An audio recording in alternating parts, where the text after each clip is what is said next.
ভারতবর্ষে যেকোনো প্রান্তেই চলে যাও, সবজি মোটামুটি একই রকমেরই বিক্রি হয়। ১৯-২০-এর পার্থক্য থাকে অঞ্চল ভেদে।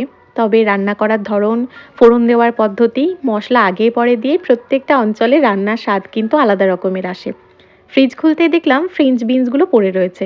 ভাবলাম এগুলোকেই আজকে সদগতি করব। বিনসের এ মাথা ও মাথা কেটে বড় টুকরো করে নিয়েছি। আলুগুলো আগে থেকেই প্রেসার কুকারে একটা সিটি দিয়ে নিয়েছিলাম।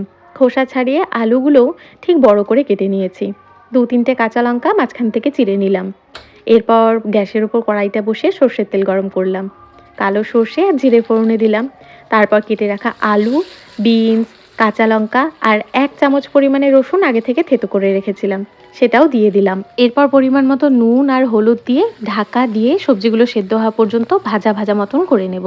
কোনো জল দেব না, সবজিগুলো নিজের জলেই সেদ্ধ হবে। আলুও পুরো সেদ্ধ হয়েছে, বিনসটাও সেদ্ধ হয়েছে।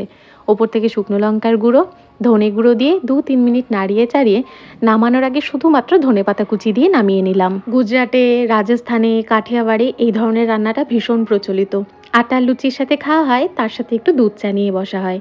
কী যে অমৃত লাগে এই শুকনো তরকারিটা খেতে, একবার বানালেই বুঝবে। বাচ্চাদের টিফিন বক্সে দেওয়া যাবে, নিজেদের লাঞ্চ বক্সেও অফিসে কিন্তু নিয়ে যাওয়া যাবে।